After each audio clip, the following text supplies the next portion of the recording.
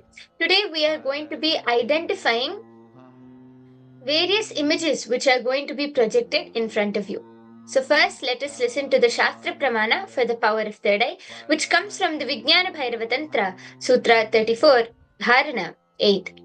The Pramana goes कपालान्तर्मनोऽन्यस तिष्ठन्मीलितलोचनः क्रमेण मनसोदार्ढ्यात् लक्षये लक्ष्यमुत्तमम्. Bhagavan Paramashiva says, by fixing the mind on the inner space within the crown center and sitting stably without any movement, having the eyes closed in succession, by that stability of the mind and inner space, through the power of third eye, one directly sees the ultimate goal Laksham, by having the vision beyond the sight that reveals any object or place, attaining the space of oneness with the source Paramashiva. The next is the Apta Pramana. The Apta Pramana is the direct testimonials, the time tested foolproof experiences of our ancestors, the Rishis, Siddhas, Munis, all of those great beings who experienced these extraordinary Shaktis. So, this Apta Pramana goes back to the time of the Mahabharata war. The Mahabharata is one of the greatest Hindu Puranas, standing alongside the Ramayana, and it takes place during the eighth incarnation of Bhagwan Mahavishnu, that is Bhagwan Sri Krishna. Just before the war started, Arjuna fell into a dilemma and turned towards Bhagwan Sri Krishna. Bhagwan Sri Krishna then revealed the Srimad Bhagavad Gita consisting of the 18 chapters. During the revelation of the Srimad Bhagavad Gita, Arjuna tells Krishna that he will initiate him into the power of third eye to behold his Vishwarupa Darshan, the vision of his cosmic form. So in the 11th chapter, the 8th verse, Bhagwan Sri Krishna tells Arjuna, Natumam shakyase drashtum anenaiva swachakshusha divyam dadamite chakshuhu pashyame yogamaishwaram. He says, you cannot see my cosmic form with these physical eyes of yours. Therefore, I grant you the divine third eye vision. Behold my cosmic opulence. Out of his extreme compassion, Bhagwan Sri Krishna initiated Arjuna into the power of third eye, after which Arjuna was able to have the vision, the darshan of the cosmic form of Bhagwan Sri Krishna. The next is the Atma Pramana. The Atma Pramana is the direct experience of Swamiji himself, of how Swamiji was able to experience and manifest this power. So this Atma Pramana goes back to the time where Atma Pramana goes back to the time when Swamiji was just a 12-year-old boy. One day, Swamiji was sitting in Tiruvannamalai on the sacred hill rock of Pavarakundru. And as Swamiji was meditating, Swamiji suddenly realized that he was able to see everything around him with his eyes closed, the entire 360 degree. Everything around him, above him, below him, the whole 360-degree vision.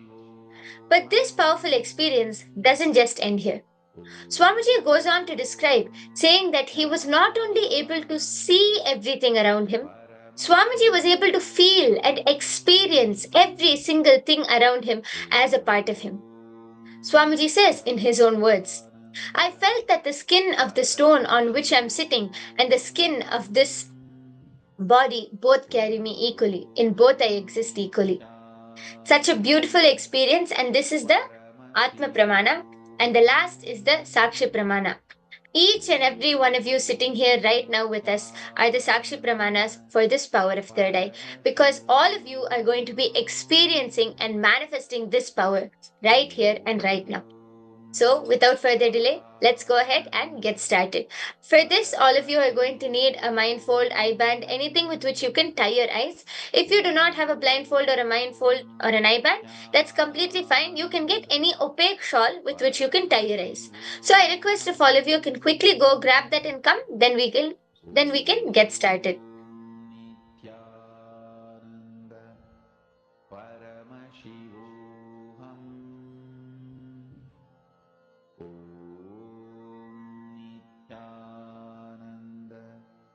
Paramashivoham Om Nithyananda Paramashivoham Om Nithyananda Paramashivoham Om Nithyananda Paramashivoham Om Nithyananda Paramashivoham.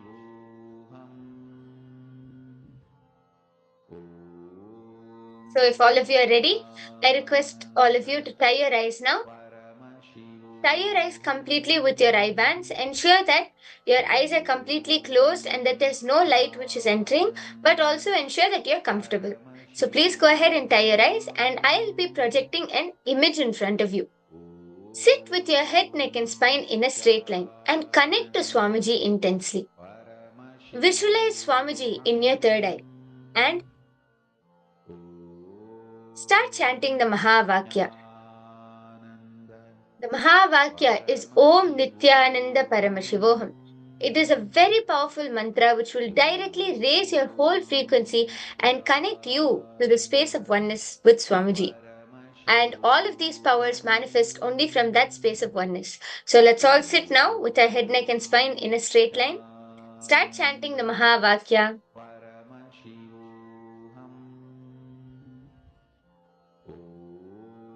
There's an image projected in front of you now. Please go ahead, start scanning and see what is this image which is projected in front of you. Allow Swamiji to flow through you, whatever you're able to see through your third eye. Just allow Swamiji to flow through you and show it to you. Okay, let's go ahead and get started. Continue to chant the Mahavakya. And the first round starts now. Paramashivoham Om Nithyananda Paramashivoham Om Nithyananda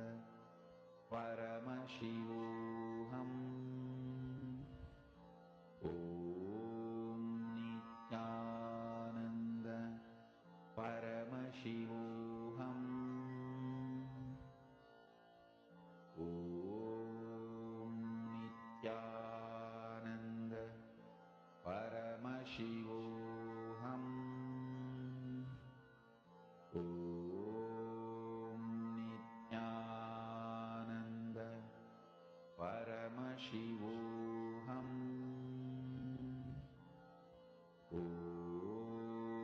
Nithyananda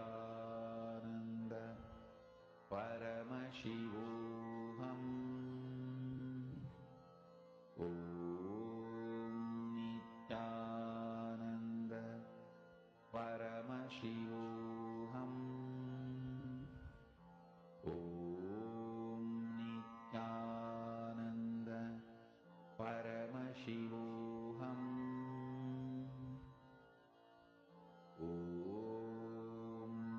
Nithyananda Paramashivoham Om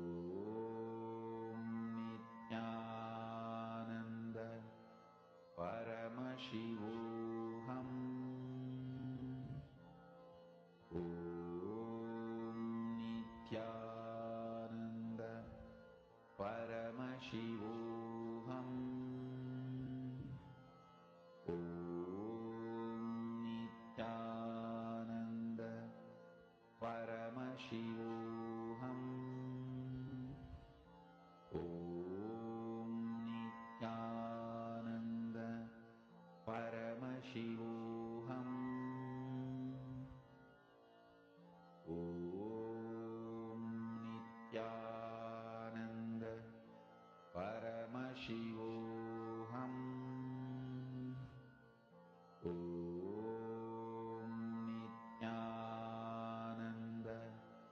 Paramashivoham Om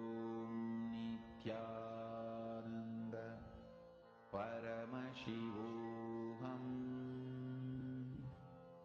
Om Nithyananda Paramashivoham Om Nithyananda Paramashivoham Om Nithyananda Paramashivoham Okay, now please post. All of you can relax. You can remove your eye bands. Now, please post whatever Swamiji revealed to you in the third eye. Describe in detail all the colors, size, shapes, images, everything which appeared to you in your third eye. Okay, please go ahead and post it in the chat section now. Ma Huang Me Ma Maitrida Ma Su Chiu Shu. All of you, please go ahead and post whatever you were able to see in the chat section. Then we can go ahead and verify. Please take a few minutes now to post your answers.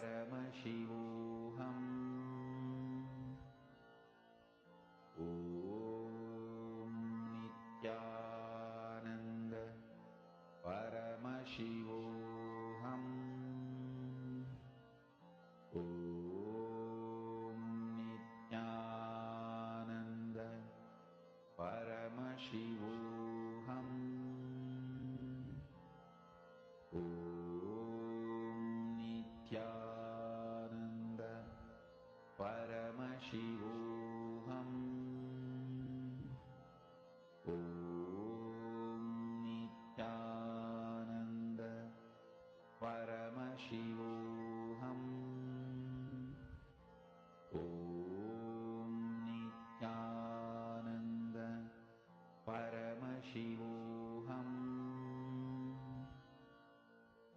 Om Nithyananda Paramashivoham Om Nithyananda Paramashivoham Om Nithyananda Paramashivoham Om Nithyananda Paramashivoham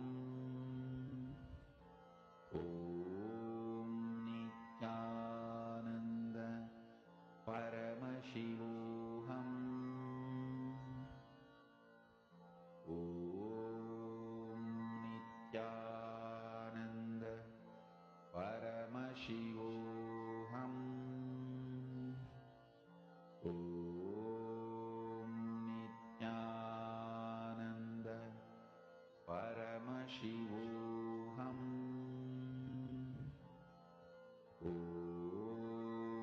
Nithyananda Paramashivoham Om Nithyananda Paramashivoham Om Nithyananda Paramashivoham Om Nithyananda Paramashivoham Om Nithyananda Paramashivoham Om Nithyananda Paramashivoham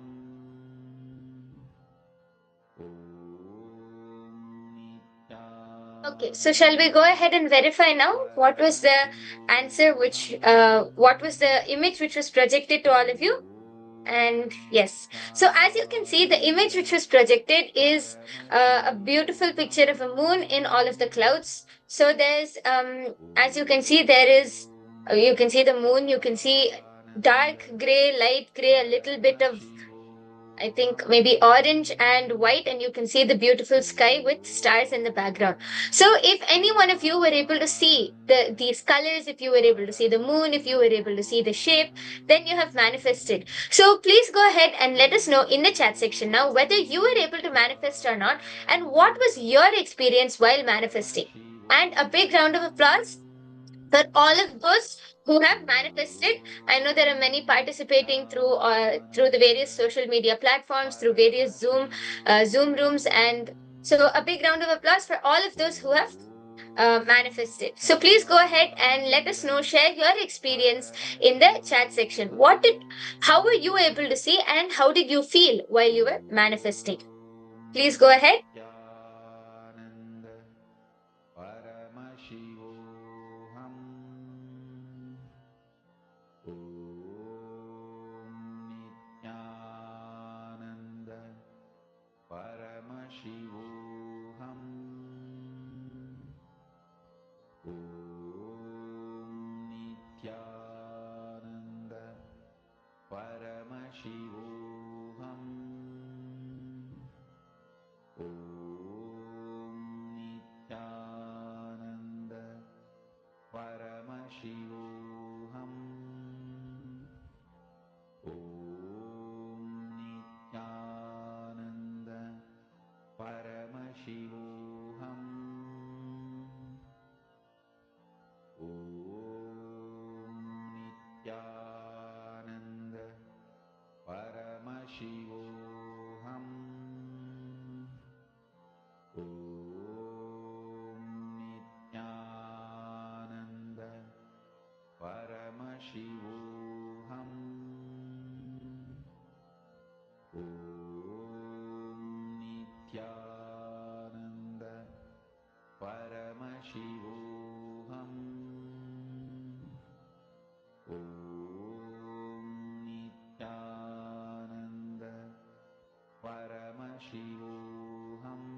Okay. So, with this, we come to the conclusion of this power manifestation session. Now, we are going to be performing a quick activity. See, today, throughout the day, you are going to be learning about the science of anti aging, unveiling the secrets to holistic health. So, today, throughout the day, you are going to be learning about all of these secrets related to your health, related to your body. And at the end of the day, we are going to be having the darshan of Bhagwan Jwarabhagnamurti. So, to prepare ourselves for the day, let us start our day with a quick activity. So, if all of you are ready for that, can you all quickly just grab any pen, pencil, paper, anything with which you can write on?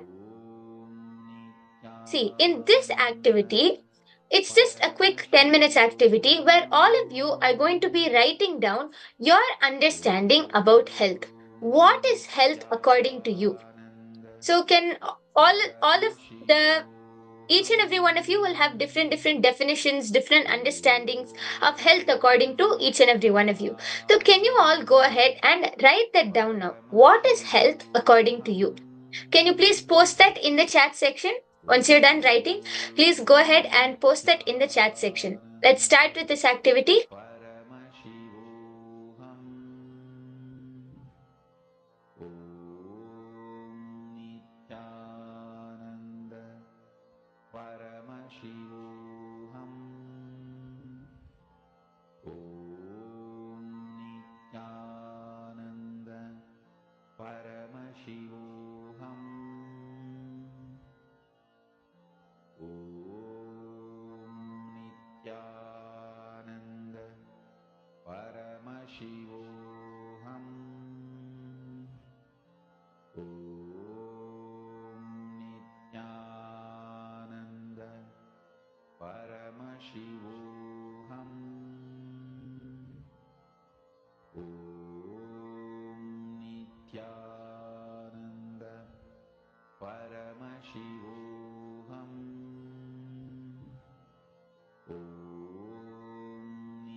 Okay.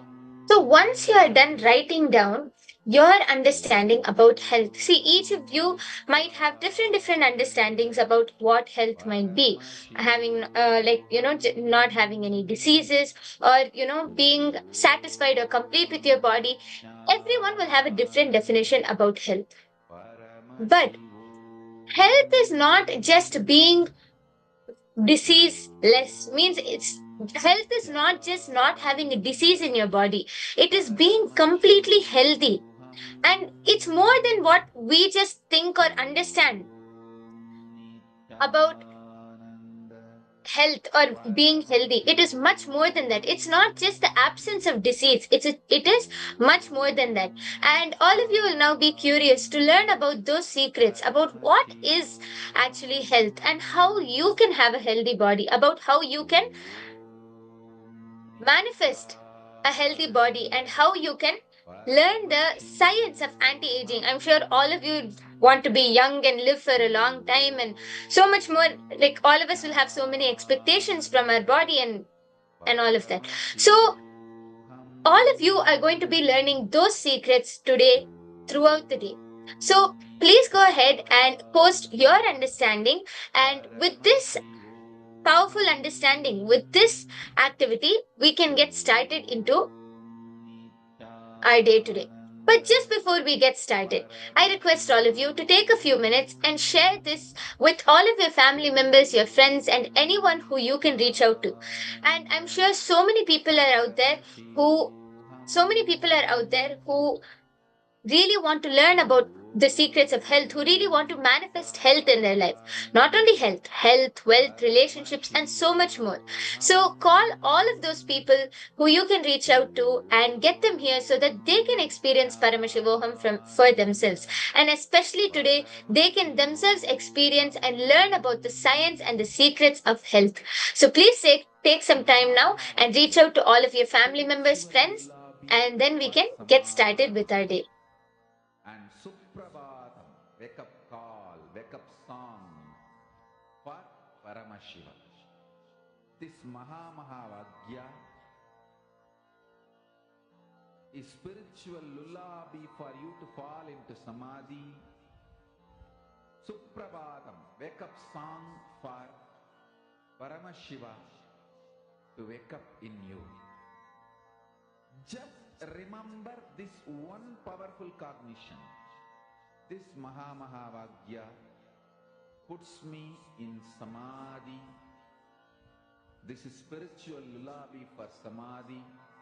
And Suprabhatam, wake up song for Paramashiva in me. For Paramashiva to manifest. With this one spiritual powerful cognition, chant this Mahavagya.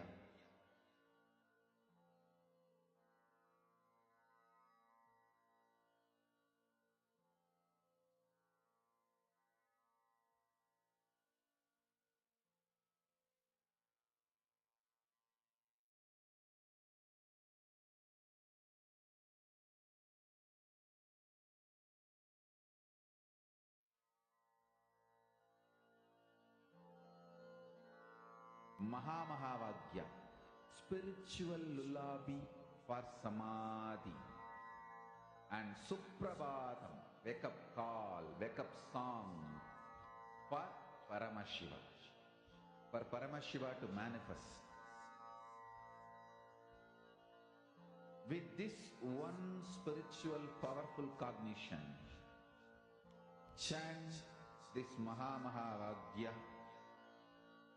Om Nithyananda Paramashivoham.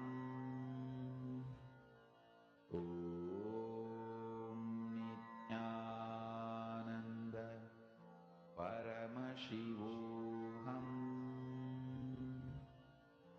Om Nithyananda Paramashivoham.